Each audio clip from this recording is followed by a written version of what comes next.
Hello, everyone, and welcome back to my anime journal. And today we will be talking about Frieren and maybe some other anime if we have time, because I already have lots to talk about Frieren.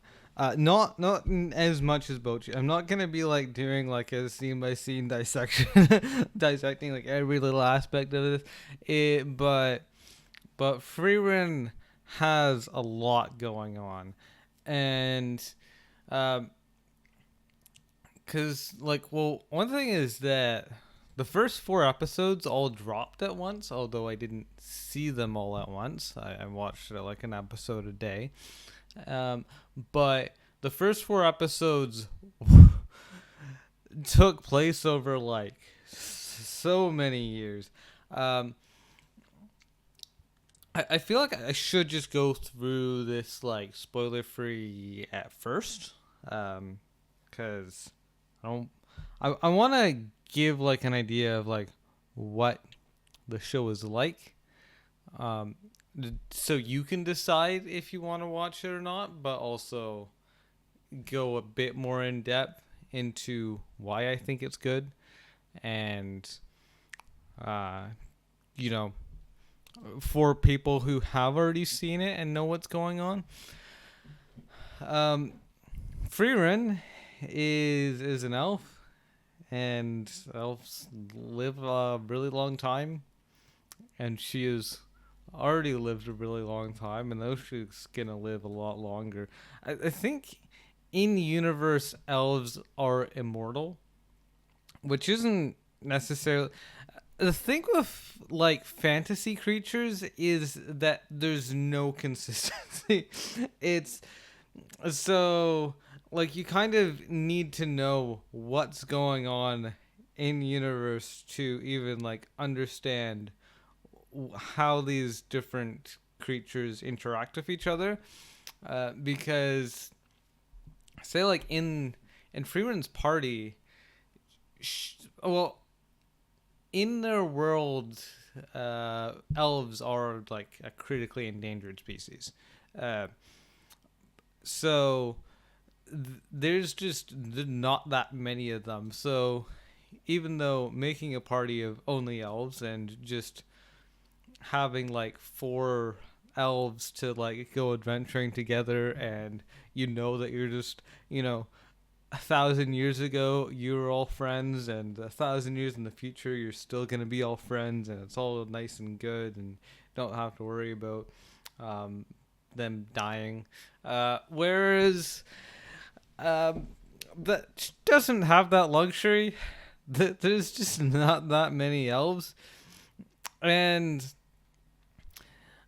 it's not like finding an elf means, oh good, I can add this elf to my party, because they probably already have their own things going on, and they might not be that good of a mage. Like she's interested in mages because that's her fighting style. She's not. Well, I think that there are some, like she has a couple different groups, but like she it is like you need to find like the right classes to join your party, and it might be that you find another elf, but they're just not gonna mesh with the group because you only find one.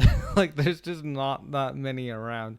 um so she does mostly uh you know just connect with humans because humans are the most common. Like there's lots of them around, and plenty of humans who are good warriors, good mages, good archers, and so it's easiest to grab them.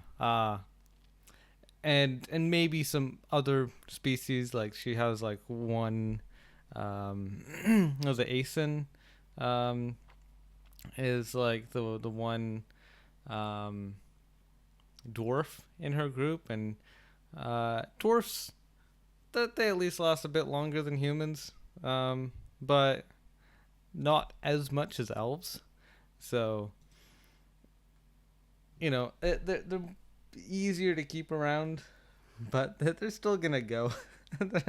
um, but Yeah, and Frieren being as old as she is, like that comes into a lot of the humor of the show is based around the fact that she just has very poor conception of time, which partly comes from the elf bit, but I think it's also kind of her own mental disorders that are playing into that as well, because she does say some things and think certain ways, and it's like she'll just like do something casually that will take a really long time that she just doesn't have the perception that other people don't perceive it the same way she does, um, which it like you'd think that over like 1500 years she would get used to the fact that humans don't live very long, but she doesn't. Like, she doesn't seem to understand it. She seems to just kind of go about her day and, like, just kind of treats it as if, like, that humans are just kind of like these little flickers that they kind of pop in and out of existence, and it just doesn't really matter to her of trying to, like, worry about how shortly lived they are compared to her. Doesn't It doesn't like try to do things on their scale, even though she understands what their scale is, but like, or she's used to it, but she doesn't find it important. Um, and let's see.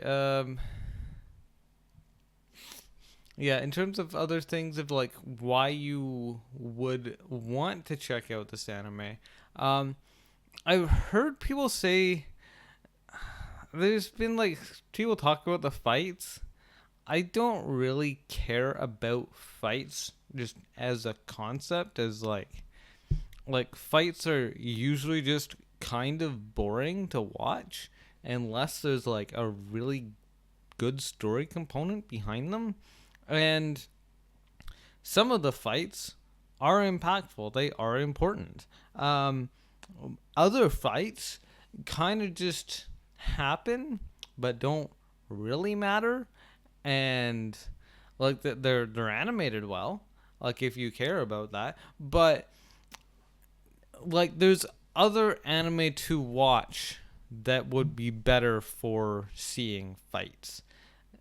Like if you were interested in just seeing fights, Frieren isn't your anime. Like there's other ones to watch. Um, they're more impactful because there's more story built around them, but it's not like they're the best in the game, and they are kind of spread out across the series.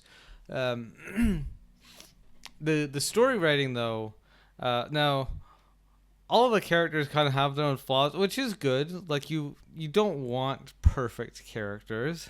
Um, Himmel is kind of portrayed as like this perfect character, but he his presence is kind of funny through the series, um, but yeah, he is considered to be this perfect character, um, but because we see him mostly through Frieren's eyes, and she idolizes him and kind of puts him on a pedestal, for us, like we don't get enough first-hand experience with Hemo to really determine for ourselves if he's such a perfect guy.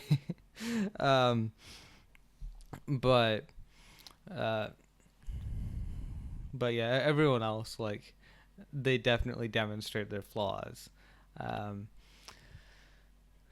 and we get used to like what the characters can handle and what they can't. Which and like, as an adventure series, like there's a lot of cool stuff that goes on, and yeah, the characters are they're they're well characterized. Like, I guess flaws are kind of different for different people. Like, I didn't think the flaws were problematic to the story. I think they work. Um, like, there's some characters who don't really understand other people's emotions, and that can work. Like some people really don't like that.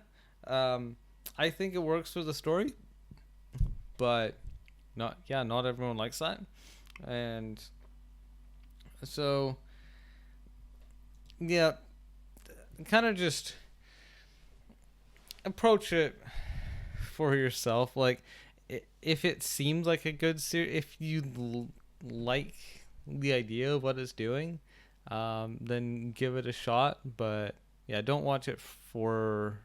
Well, I'd say don't watch it for the fights, and also, um, don't watch it for the fan service as well. There's really not much of it, and uh, but yeah, good series. Um, and now that I've kind of gotten like the kind of that stuff out of the way, um, there will be spoilers from this point on. Uh, I may talk about other anime after this point, so you may want to like skip ahead if you're actually interested. But like, if I'm still talking about Frieren, like near the end of it, it might be that I just haven't gotten to anything else. But yeah, just be warned about spoilers. So like at yeah, like kind of all the characters, most of the characters existing is a spoiler. Um, but say like Fern and Stark.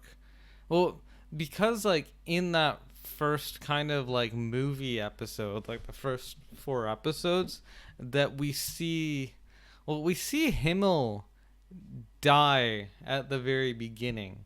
Like I didn't want to spoil that in case anyone didn't know about that, but like Himmel's dead by like in like episode one or something, because like Freeman just kind of takes a vacation and it's like, yeah, I'll just be gone for 50 years. I'm not gonna see you again. Because and then she comes back and Hemo's like thinks he's 76, which in medieval times, now that's not super old. Yeah, he dies then. We just see him die at 76. Because he was like 26 and then he's 76 and then he just dies. Nobility at that, like in this kind of medieval period, like the really rich usually lived until their 80s.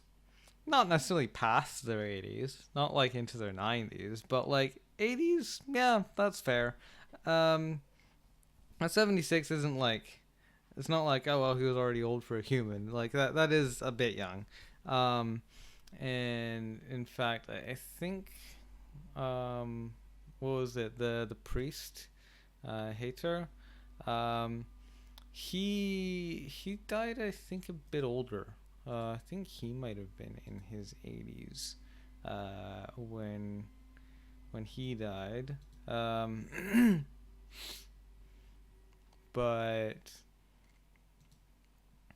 But like, yeah, like it's it's not, yeah, he kind of died a little prematurely. Although for a warrior, um that kind of makes sense. Like that kind of heroing is probably rough on your body. um dying at dying at 76 is probably decent for that. um and yeah, we don't really see him firsthand. We kind of just he's just like a reoccurring background character that like and Frieren didn't even realize she was in love with him until after he died. It was like, oh my god. Yeah. Um, I've heard rumors that she's gonna like try to like reconnect or like bring him back from the dead or something. I don't know if that's gonna happen. I don't know if that can happen. Um, and yeah, like also something that happens later in the series is like she meets another elf and I thought like, oh, or could they possibly like try to bring back the species? You know, elves are kind of going the way out. Maybe they could kind of bring things. No, she just doesn't care. It's like, oh, maybe we'll meet up. Well, also like they live so long that, it could be like 100 years or something that they meet up again, and maybe she'll be ready then. Um, or maybe she won't. Maybe she'll reincarnate emo by then. But but yeah, yeah, and Fern, I like Fern. Fern's a cutie, and but yeah, she is I autistic, or like she's kind of like she has some funny things about her, and uh she does ship so hard of Stark though. Like they're so cute together, but they also like they bicker a lot.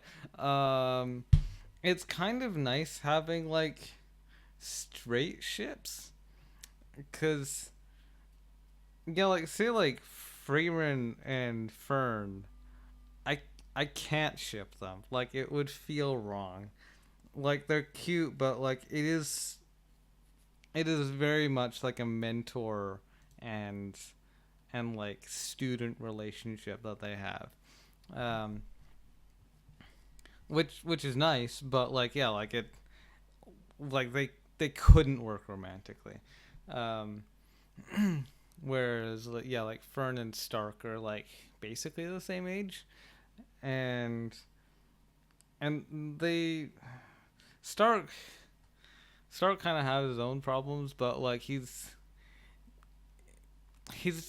not he's not like kind of like Fern feels like a little emotionless, whereas Stark almost kind of feels like a little too emotional sometimes. um, but which works together, I think. Um, and yeah, and you can tell like through the series that Fern really does become like an actually like really good mage, and also that she does feel like she can surpass Freeman because like she's kind of grown up with this newer form of magic in a way of like Freeman being this boomer who's kind of like stuck in the past, uh, and it's teaching like these old methods, but also Fern having this young mind and being able to like pick up on these new forms of magic and incorporate them into like the older form of magic that Freeman can teach her. And also that these like older forms of magic, like her human opponents that are like often around the same age as her, as Fern, that they wouldn't have access to that kind of information. They don't even like they either don't know of it or they kind of think it's like, oh, that's like old school, like that's not even worth bothering with, and yet they also don't know how to defend themselves against it. It's great. um Not that Fern would normally need to defend herself against other mages, but like it happens every once in a while. um um and yeah, there is I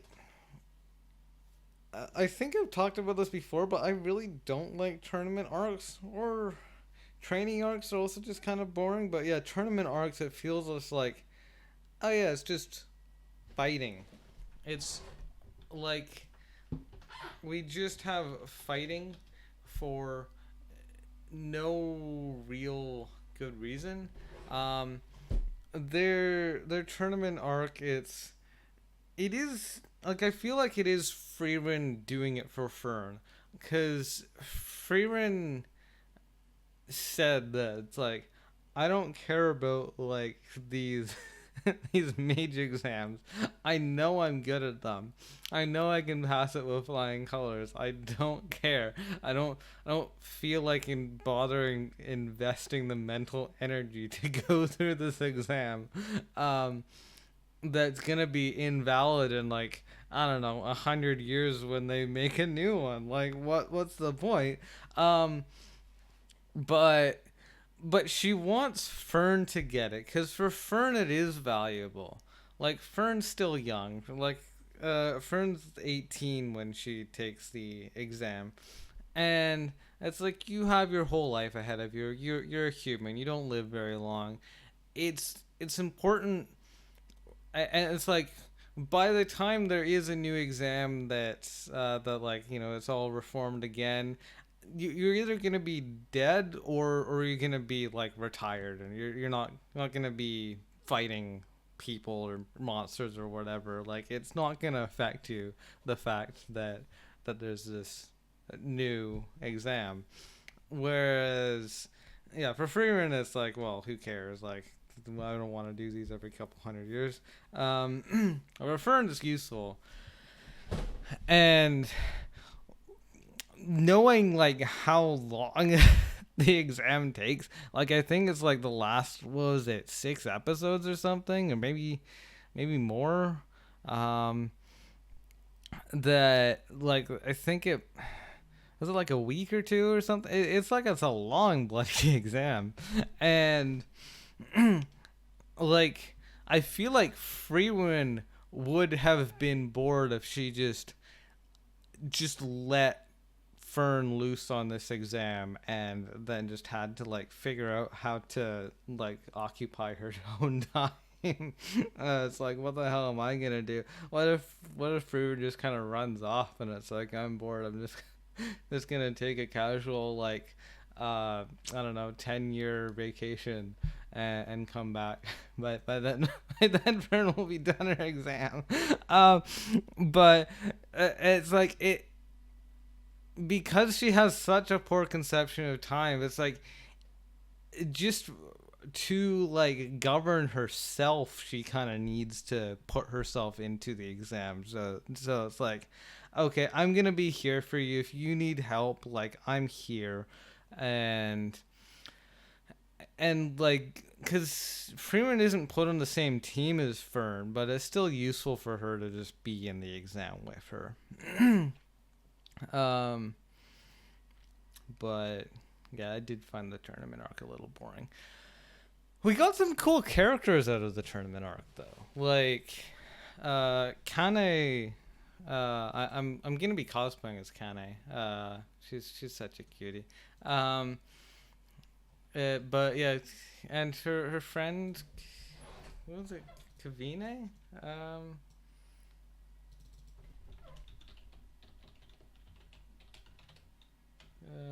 K- it was Levine. Yeah, she. They're both so cute, and they're like, they just they have such good energy together because they're like childhood friends. I think they're around Fern's age. But yeah, um they're cute. They're they actually do both have like really strong magic, but I think what was it? Kane's power is amplified by Lavine's power. Like because she has like a water power, and then Lavine has a freezing power. So it's like they are OP as a team, but Kane is isn't actually that powerful if Lavigne isn't around her, and especially if there's no water around, then that's She's kind of useless. But I guess it's sort of like the trident power in Minecraft. It's like just being because like what was it in Minecraft? I think if it's raining and you have a trident, you can just straight up fly around, and you can do a lot of damage. Where it's like, oh yeah, it's like otherwise it's like, oh, it's kind of worse than a diamond sword because you can't enchant it. But like in rain, it's super powerful. That's kind of what kind of is, and she has a very cute outfit. It's like short shorts and a crop top and then thigh high boots. It's very pretty. Uh, not not very good armor. But that's kind of what you expect from mages. Like mages just don't really need any, or I think in D&D usually mages aren't even allowed to wear armor, and or sometimes they're allowed leather armor, but they're not allowed like metal armor. And yeah, and this one we don't see any armor being worn by mages because um, which apparently is supposed to be like a power balance thing, and sometimes the reason given is like the armor gets in the way, it like suppresses your power or something like that. Um, but it's also like if you can protect yourself with magic, like you can put up a magic shield and stuff like that. Like you don't really need armor. Um, but because like Ubo's outfit as well, it's like it's like a mini dress, and it has like the shoulders exposed and stuff, and like very much not protecting anyone. um, but it's sexy. It's pretty, and um and yeah, like I think it's canon to. It isn't D&D, but like that's kind of how we define these things, because like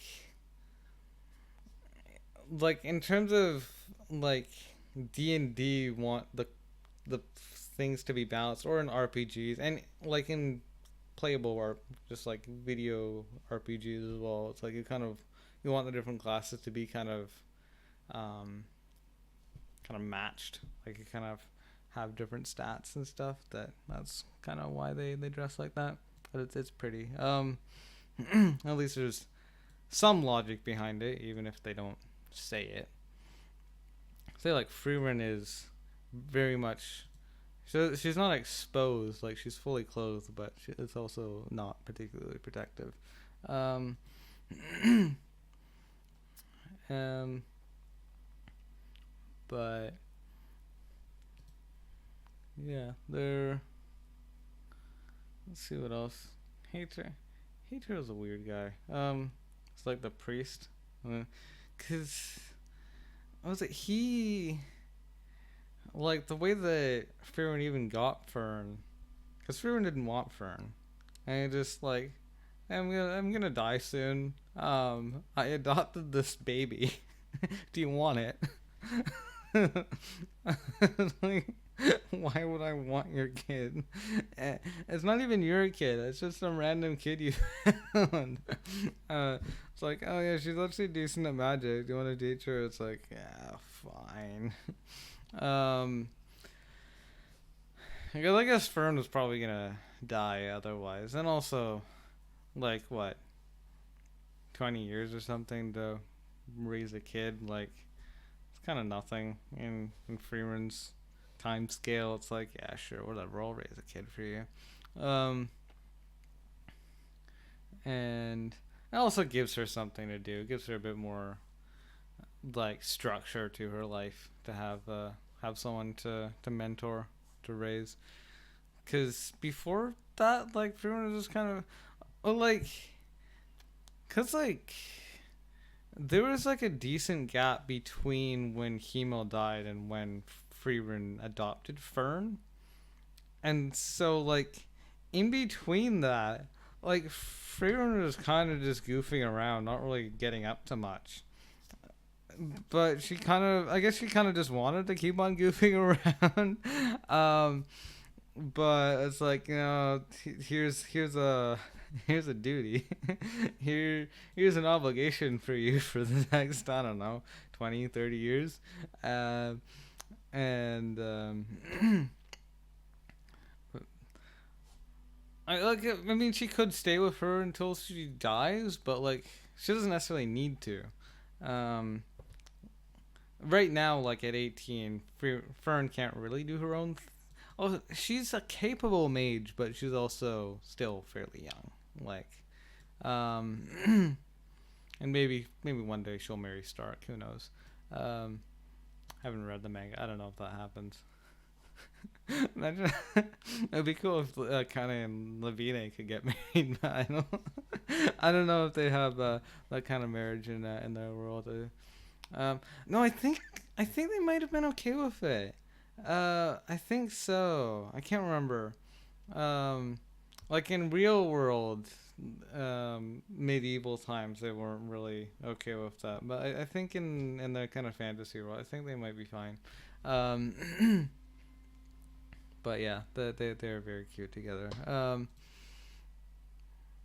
Yeah, because especially, like, um, Lavigne kind of being like the more aggressive one, and then Kane kind of being subdued by Lavigne as well. And they're just such a cute couple. Let's see. Yeah, Ubo's a strong Ubo's a strong fighter. Um, and oh yeah, she's a really strong fighter. Like she's kind of crazy. She's a bit arrogant about her skills as well. Um, but yeah, she's mostly known for her armpits, cause they are pretty armpits. Let's be honest.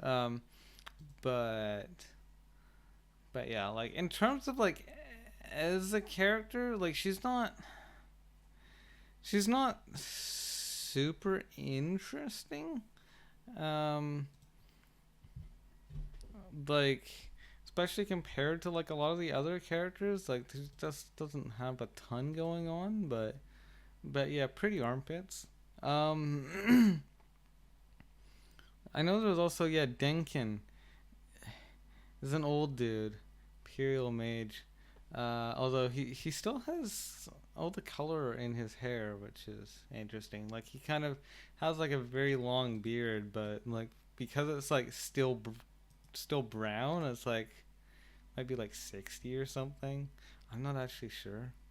Um, Alias Old Man. I don't know how old he is.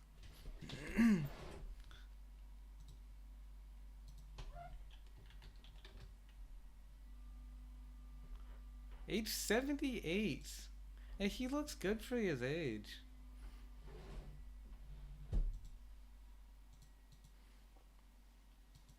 Um, yeah, which also makes it even funnier the fact that he would bother doing the exam, because it's like, eh, and he's a human. Um, so like he doesn't have a ton of time left to actually utilize this new distinction of his, um, but I guess he kind of felt like it. I guess like it is funny that some people will just do certain things late in life. Like my dad has a friend who's like in his 60s, and um, he said, "Oh yeah, I don't think I'll have time to finish my PhD before I'm retired. Like, while I'm working, I won't have time. So I'll wait until I retire and then do my PhD." And it's like, what good is your PhD gonna give you if you're retired? but but some people just do that kind of stuff. Um, but he's cool. Um, and Yeah, let's see.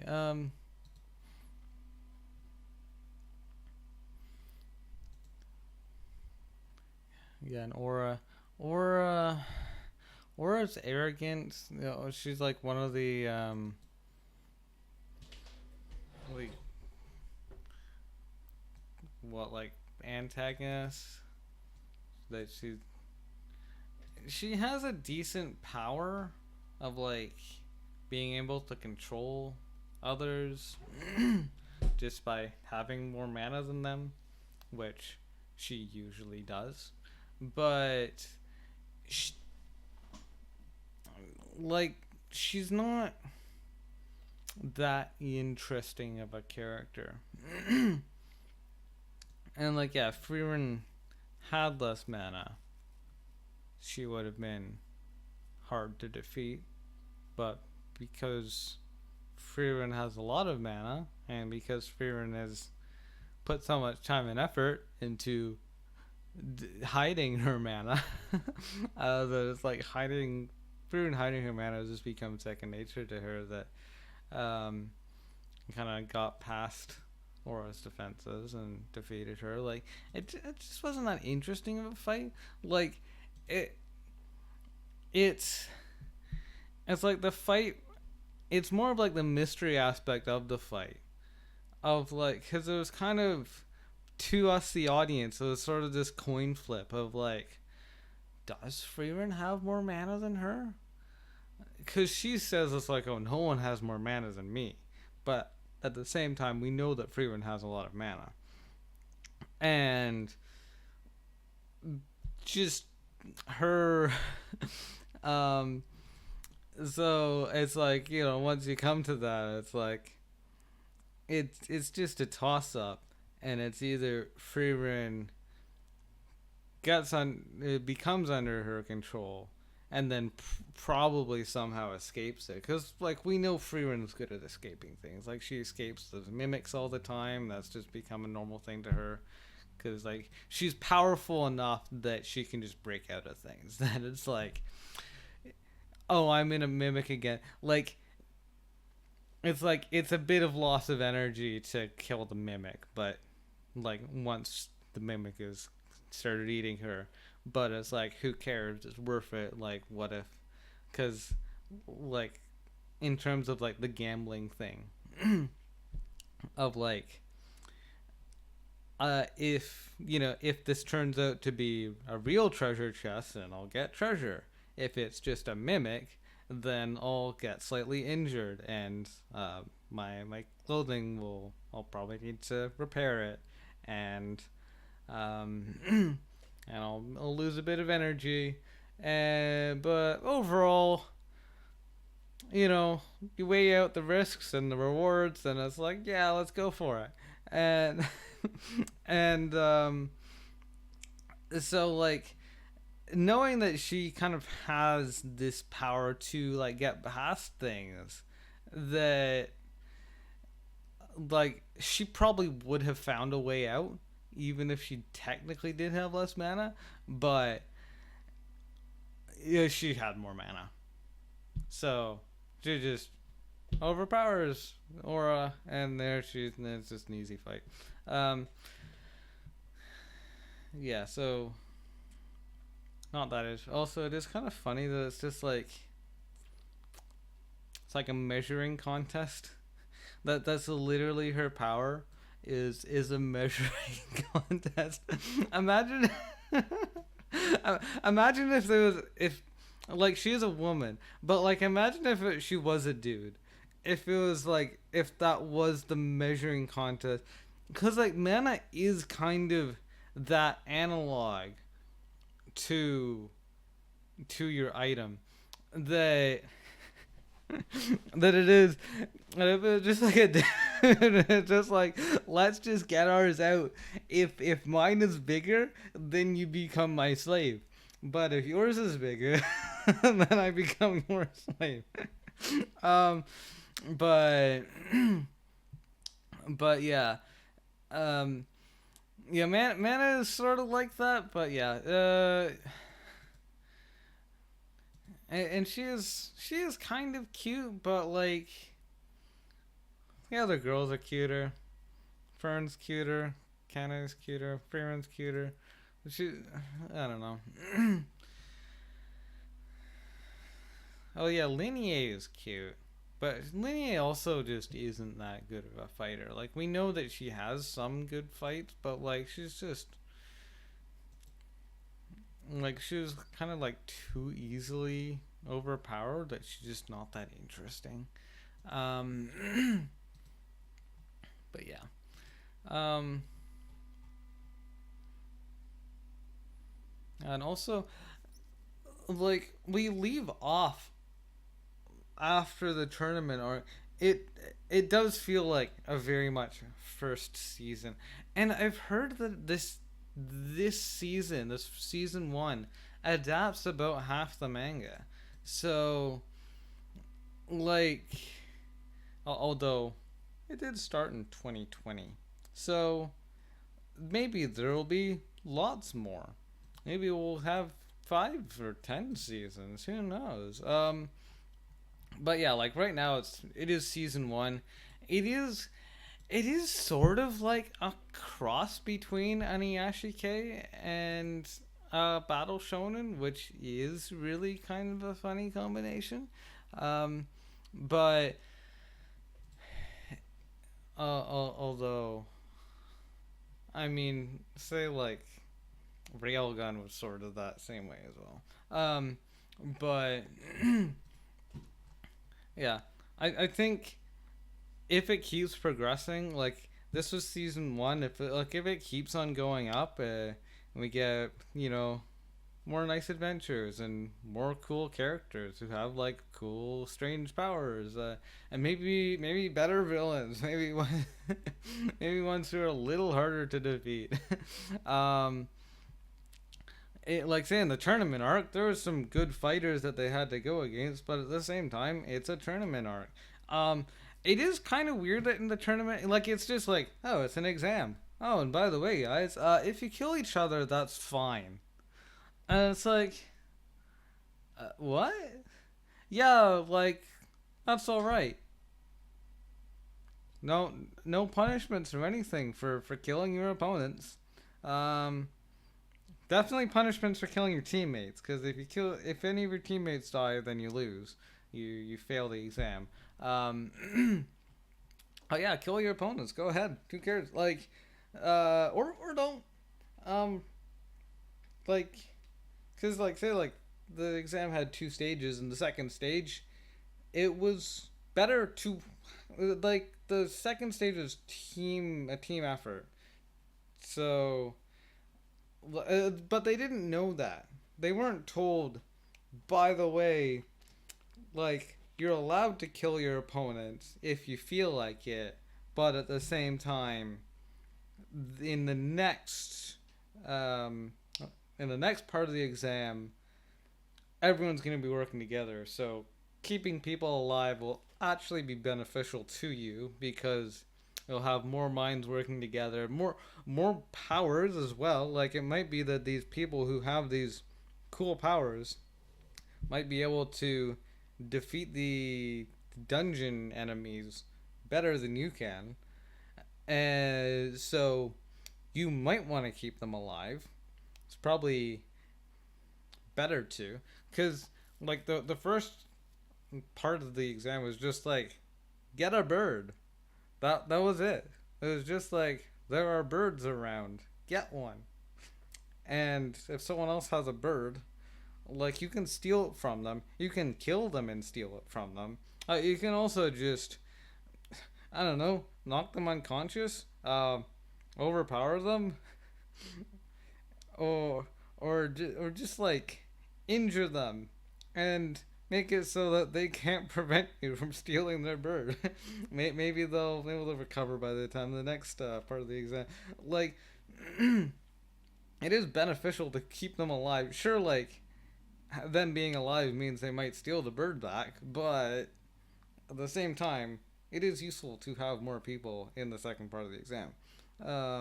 Which, yeah, again, they didn't know that. But Yeah, there's definitely even like a military exam. You wouldn't be like, oh yeah, um, you're allowed to kill your opponent. Like that would be so. That's so weird. Um, and like you shouldn't enter an exam expecting to die. Um, but I guess that's mage exam. Also, we don't know. Like I know Frieren has taken these exams before, and I guess in the same way of say like someone, say like I've worked with like forklift drivers who don't have their forklift certification anymore because they don't care. It's like I've been trained how to drive a forklift. I've been forklift driving for 20 years. I did the certification back then. It expires every 3 years. I don't feel like renewing it because that's boring. And it's also have to pay to do it. I don't feel like it. Um, and so, like,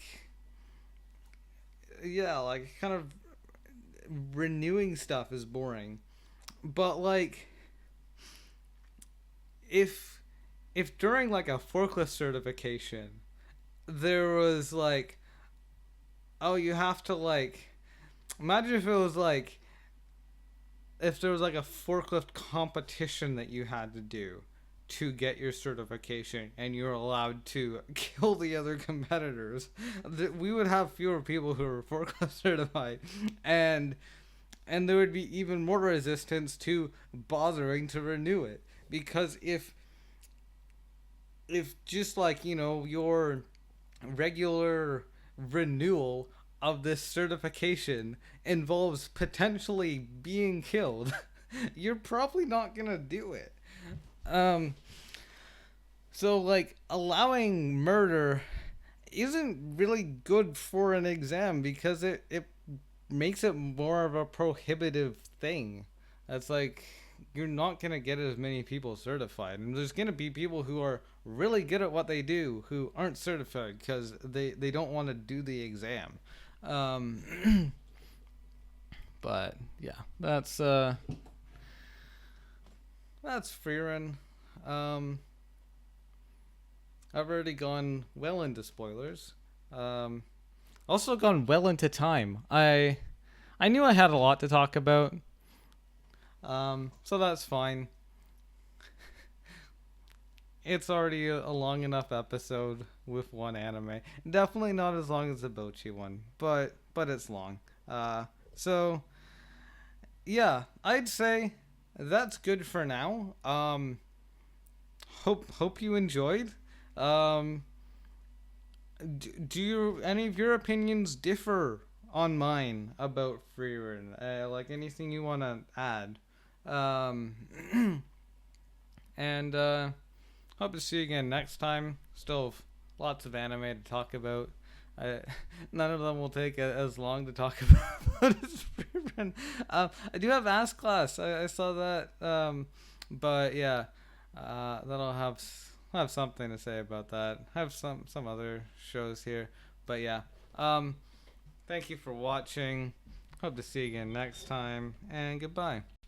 So there were a couple things I just forgot to talk about that I think I'll just tack on to the end here. One thing is that Frieren doesn't seem to really understand humans in like a funny way that um like I know she had like a potion that's like, oh yeah, men love this. It's this potion that can just disintegrate people's clothes. It's great. And she says it like so straightforwardly, like in a way that she doesn't seem to understand that that would be a problem in any way. I was just like, oh yeah, men seem to like this. um, but and also yeah, like the giving a kiss thing, that it's like, oh yeah, the guys, or at least like Hemo loved it when I did this. Maybe this will work on other guys. And she kind of like psycho. She like kind of just sees things of like how do humans react to certain things other than like really understanding it from like their perspective. It's just more like how do I manipulate people. um there was also like one guy in the group that really liked older women, but didn't like Frieren because she doesn't really look like a woman. Um, or maybe like 18 at most, but like I think was it the wiki says she's supposed to look like 16 or 17 or something. Um, it's like she's not really an One. um, Also, something funny about her diet. I've seen someone complain about the fact that she eats meats, which apparently is something from like what was it? From like the Middle Earth series that elves there don't eat meat, or at least like one species of elves don't eat meat. Um, but like that's not a thing across all fantasy series. It's it's sort of a pick and choose sort of thing. And someone else said, "Well, she has to eat meat for an elf. How could she get energy otherwise?" It's like that. That doesn't work that way. Like the strongest animals are all herbivores. But as a species that there's not that many of, the relying on meat isn't a problem. Um, like we don't see elf farmers, but it seems like that's a non-issue. That there's really not that many elves, so feeding them with meat is easy enough. Um, but she does eat a lot. Like it seems like her portion size is always huge, despite her like very small body, and I think that is just that's probably how she gets her mana.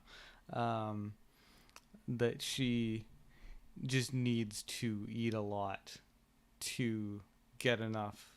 Yeah, like she eats like these huge burgers. It's like it's bigger than her head.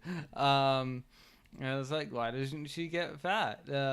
But yeah, like I think mages do just utilize energy in a different way. That they probably are converting the calories into mana.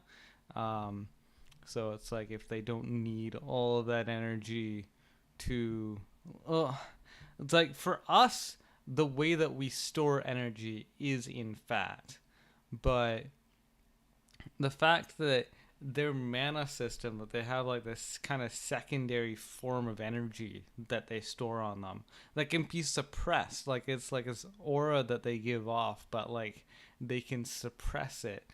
And so I think that's how that's happening, that she doesn't necessarily, like for us people who have the most energy stored on them, it is very obvious that they have a lot of energy stored on them.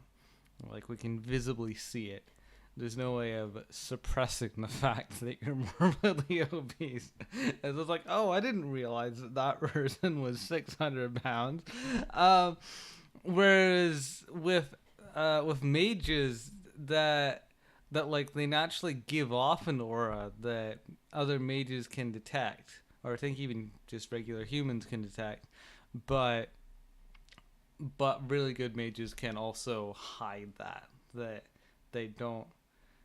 Not everyone can tell that they have that much mana, and so I think that is like a theory. Like it doesn't say in the anime that that's what's happening. It just seems to make sense. um, and yeah, that's really about it. Yeah. Hope you enjoyed my theory. Thank you. I know this has been a really long one. I did not, not expect to talk about this for this long. Yeah.